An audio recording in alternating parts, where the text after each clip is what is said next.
Hello students, ये balance sheet का second part है। इससे पहले हमने एक पार्ट बनाया था, लायबिलिटी साइड को हमने समझा था और याद भी कर लिया था। ठीक है, तो मुझे उम्मीद है आपको बैलेंस शीट समझ में भी आई होगी और याद भी हो गई होगी। ठीक है, तो आज हम एसेट साइड को ज़रा समझ लेते हैं और याद भी कर लेते हैं। ठीक है फ्रेंड्स, तो चलिए जल्दी से शुरू कर लेते हैं। यहाँ पर जो वर्टिकल फॉर्मेट है बैलेंस शीट का, उसमें यहाँ पर एसेट साइड पर एसेट्स को दो कैटेगरी में बांटा गया है। यहाँ पर सबसे पहले इन्होंने बांटा है नॉन करंट एसेट, यहाँ पे लिखा हुआ है, और नीचे लिखा हुआ है करंट एसेट्स।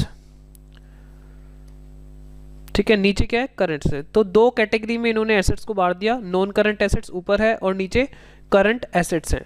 सबसे पहले हम इसको थोड़ा सा समझेंगे और फिर याद भी कर लेंगे। ओके, तो सबसे पहले यहाँ पे इन्होंने फिक्स्ड एसेट, पहले मैं आपको समझा देता हूँ जल्दी जल्दी और बाद में इसको फिर याद करेंगे। और गारंटी है इस वीडियो को एंड तक देखना, आपको सब कुछ याद हो जाएगा, ये मेरा आपसे वादा है। फिक्स्ड एसेट में टेंजिबल इंटेंजिबल ये आप अच्छे से जानते हैं, 11th क्लास से आप पढ़ते आ रहे हैं। टेंजिबल क्या होते हैं, इंटेंजिबल क्या होते हैं, कैपिटल वर्क इन प्रोग्रेस क्या होता है। टेंजिबल एसेट अगर हमारे अभी वर्क इन प्रोग्रेस में है, मतलब कंप्लीट नहीं हुआ है, जैसे बिल्डिंग अभी कंप्लीट नहीं हुई है, 31 मार्च आ गया, बुक्स बंद हो गई, लेकिन बिल्डिंग हमारी आधी बनी हुई है, तो हम किस में रखेंगे, work in capital work in progress में। और इसी तरह अगर हमारा इंटेंजिबल एसेट अंडर डेवलपमेंट है, मतलब वो वर्क इन प्रोग्रेस की स्टेज में है और बैलेंस शीट हमारी क्लोज हो रही है, तो हम उसको कहाँ रखेंगे, इंटेंजिबल एसेट्स अंडर डेवलपमेंट। जैसे कोई सॉफ्टवेयर बन रहा है और 31 मार्च आ गया, वो कंप्लीट नहीं हुआ, तो इसमें हम रख देंगे। तो यहाँ पे चार इसकी सब ऐड आते हैं फिक्स्ड एसेट के, क्या, tangible, intangible, capital work in progress और इंटेंजिबल एसेट अंडर डेवलपमेंट। उसके बाद नॉन करंट वो इन्वेस्टमेंट जो कि हमने एक साल से ज़्यादा के लिए की हुई है, वो नॉन करंट इन्वेस्टमेंट में आ जाती है। आप लॉन्ग टर्म इन्वेस्टमेंट के नाम से भी उसको जान सकते हैं, लॉन्ग टर्म इन्वेस्टमेंट भी कह सकते हैं। ठीक है, नेक्स्ट जो आ जाता है डेफर्ड टैक्स एसेट है, ये मैं आपको पहले ही बता चुका हूँ। इसके अकाउंटिंग ट्रीटमेंट हमसे नहीं पूछी जाती, थोड़ा टेक्निकल इशू रहता है। सीए फाइनल में अकाउंटिंग स्टैंडर्ड 22 में इसका ट्रीटमेंट पढ़ाया जाता है। ठीक है, तो जो डिफरेंस होते हैं हमारे, टाइमिंग डिफरेंस होते हैं, अकाउंटिंग इनकम अलग होती है और टैक्स के इनकम टैक्स एक्ट के अकॉर्डिंग जो इनकम होती है वो अलग होती है, उसकी वजह से ये डिफरेंसेस आते हैं। तो इसको हम याद करके बस छोड़ देंगे, अकाउंटिंग ट्रीटमेंट इसकी नहीं करनी हमें। Long term loans and advances, इसमें क्या आता है, इसमें आते हैं आपके जो लोन्स वगैरह दिए हैं, आपने कोई एम्प्लॉय को लॉन्ग टर्म के लिए लोन दिया हुआ है या किसी अपनी छोटी कंपनी सब्सिडरी कंपनी को कोई लोन दिया हुआ है, वो इसमें कवर हो जाते हैं। ओके, फिर जो अदर नॉन करंट एसेट है, ये तो जो ये लास्ट वाला पॉइंट है, इन्होंने दोनों तरफ बना रखा है अदर वाला, अदर नॉन करंट एसेट्स। ये इसलिए बना रखा है अगर फ्यूचर में कभी कोई एसेट्स ऐसा आ जाए जो कि इस कैटेगरी में कवर नहीं हो पा रहा है, तो वो अदर में कवर हो जाएगा। आप देखेंगे करंट में भी लास्ट में क्या दे रखा है, अदर। अदर का ऑप्शन इन्होंने हर जगह छोड़ा हुआ है। लाइबिलिटीज में भी इन्होंने अदर लॉन्ग टर्म लाइबिलिटी दे रखा है और अदर शॉर्ट टर्म लाइबिलिटी का वहां पे दे रखा है ऑप्शन, है ना, दे रखा है ना, अदर शॉर्ट टर्म लाइबिलिटी का। तो इन्होंने अदर का हर जगह पे एक ऑप्शन दिया हुआ है, ताकि अगर फ्यूचर में कोई लाइबिलिटी आती है जो कि ऊपर कवर नहीं हो रही, जो भी हमने सब हेड्स बनाए हैं उसमें कवर नहीं होती, तो अदर में वो कवर हो जाएगी। ओके, चलो सुनो ध्यान से। तो अदर में आपका वो कवर हो जाएगा अगर कोई फ्यूचर डेट पर भी आता है एसेट्स। फिर बात आती है करंट एसेट्स की। करंट एसेट्स आप बचपन से ही पढ़ते आ रहे हो, बिल्कुल सिंपल से हैं। बचपन का मतलब 11th क्लास से, कि जो इन्वेस्टमेंट हमारी 1 साल तक की है वो हमारी कहाँ जाती है, करंट इन्वेस्टमेंट में।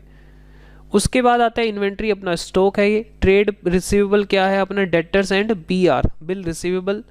कैश एंड कैश इक्विवेलेंट क्या है, कैश है, कैश है, बैंक बैलेंस है, इसमें चेक्स भी आ जाते हैं। ठीक है, मार्केटेबल सिक्योरिटीज़ भी आ जाती हैं, वो इन्वेस्टमेंट जो कि 3 महीने के लिए की जाती है, मैक्सिमम 3 महीने की इन्वेस्टमेंट्स होती हैं, वो कैश की जैसी ही होती हैं। एक्चुअली इसका मतलब कैश हो या कैश के जैसा लिक्विड चीज़ को यहाँ पे लिया गया है। चेक्स हो गए, कैश हो गया और बैंक का बैलेंस, आप ये याद रख सकते हैं। उसके बाद short term loan advances. Short term loan advances, यहाँ पे जो लोन दिया गया है, सपोज एम्प्लॉय को दिया गया है 10 साल के लिए दिया गया है, तो ऊपर आ जाएगा, और 1 साल से कम के लिए दिया गया है तो नीचे आ जाएगा। ठीक है, तो वही चीज़ है। चलिए, उसके बाद अब हम क्या करेंगे, यहाँ पे अदर करंट एसेट्स को रखा है। यहाँ पे क्या आ जाएगा, अब याद करो, प्रीपेड एक्सपेंस आ सकता है यहाँ पर, है ना। इनकम, आउटस्टैंडिंग इनकम, जो आपने इनकम अर्न तो कर ली है लेकिन अभी आपको नहीं मिली है। Income earn but not yet received, वो इसमें आ सकता है अदर करंट एसेट्स में।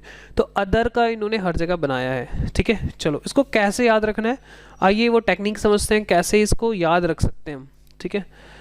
बड़ा फनी सा हमने यहाँ पे बनाया है इसका कोड। तो आप ऐसे याद रखेंगे, फिदा FIDA, फिदा था। दिल, दिल की स्पेलिंग DIL होती है, लेकिन हमारे यहाँ पे थोड़ा सा दिल की स्पेलिंग अलग है, थोड़ा जिद्दी टाइप का दिल है, तो हमने यहाँ पे DIIL लिखा हुआ है, ठीक है। फिदा था दिल तुझ पे, और तू इसे छोड़ आई, और तू इसे छोड़, मतलब इसको ऐसे कर लो आप, तू इसे छोड़ आई, छोड़ आई।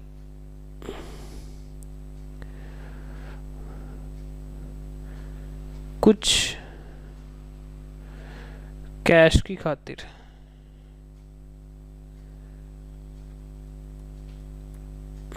फिदा था दिल तुझ पे और तू इसे छोड़ आई, ठीक है।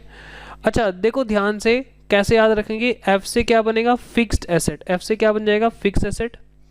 आई से बन जाएगा इन्वेस्टमेंट, कौन सी इन्वेस्टमेंट है ऊपर, नॉन करंट में, लॉन्ग टर्म वाली। डी से बन जाएगा डेफर्ड टैक्स एसेट। ए से बन जाएगा एडवांसेस, लोन्स एंड एडवांसेस, ठीक है। तो ये जो हमने पॉइंट कवर किए हैं, ये किसके लिए कवर किए हैं, ये इसके लिए कवर किए हैं, ये नॉन करंट एसेट्स के लिए, ये पॉइंट जो है नॉन करंट एसेट्स के लिए। अच्छा ये नीचे के जो पॉइंट है इधर के, ये हमने करंट के लिए कवर किए हैं। डी से क्या है, डेटर्स, जिसको आप ट्रेड रिसीवेबल बोलेंगे। आई से है इन्वेस्टमेंट, जो कि शॉर्ट टर्म इन्वेस्टमेंट होगी नीचे करंट एसेट्स में। आई से है इन्वेंट्री, इन्वेंट्री बोले तो स्टॉक। और एल से है loans and advances, loans and advances, ठीक है जी। तो ध्यान से सुनो फिर से, ये हमने इधर वाले पॉइंट्स यहाँ पे हाईलाइट नहीं हो पा रहा, चलो कोई बात नहीं। ये जो हमने इधर वाले पॉइंट्स रखे हैं फिदा में, ये हमारे नॉन करंट एसेट से रिलेटेड है, मैं लिख देता हूँ यहाँ पे नीचे, ये नॉन करंट एसेट से रिलेटेड है। अच्छा और ये हमारे करंट एसेट से रिलेटेड है। तो अब हमारे कितने कितने पॉइंट कवर हो गए, ऊपर फिक्स एसेट हो गया, ये हो गया, ये हो गया और ये हो गया, ठीक है। और नीचे कितने हो गए, इन्वेस्टमेंट, ये हो गए, ये हो गए और ये हो गए। अब देखो हमारा कौन कौन सा, दोनों में ही हमारा कौन सा पॉइंट बचा है, ये इंटरनल वाले तो छोड़ दो अभी, टेंजिबल इंटेंजिबल अभी छोड़ दो। अब ये देखो हमारे दोनों तरफ अदर बचे हैं, तो हमने यहाँ पे और को बीच में लिखा है, ये अदर के लिए काम आएगा, यानी ये इसके साथ भी काम आएगा और ये इसके साथ भी, other, other non current asset और करंट एसेट्स, ठीक है ओके। और लास्ट में हमारा कैश एंड कैश इक्विवेलेंट छूट गया था, तो हमने यहाँ पे इसको कवर किया, कुछ कैश की खातिर, cash and cash equivalent, okay. और ये जो लिखा है तू इसे छोड़ आई, ये किसके लिए लिखा है, ये नॉन करंट एसेट्स का पार्ट है, जो कि कहाँ पे काम आएगा, फिक्स एसेट में। तू का मतलब टी, आई, इसे का मतलब आई, छोड़ मतलब सी और आई।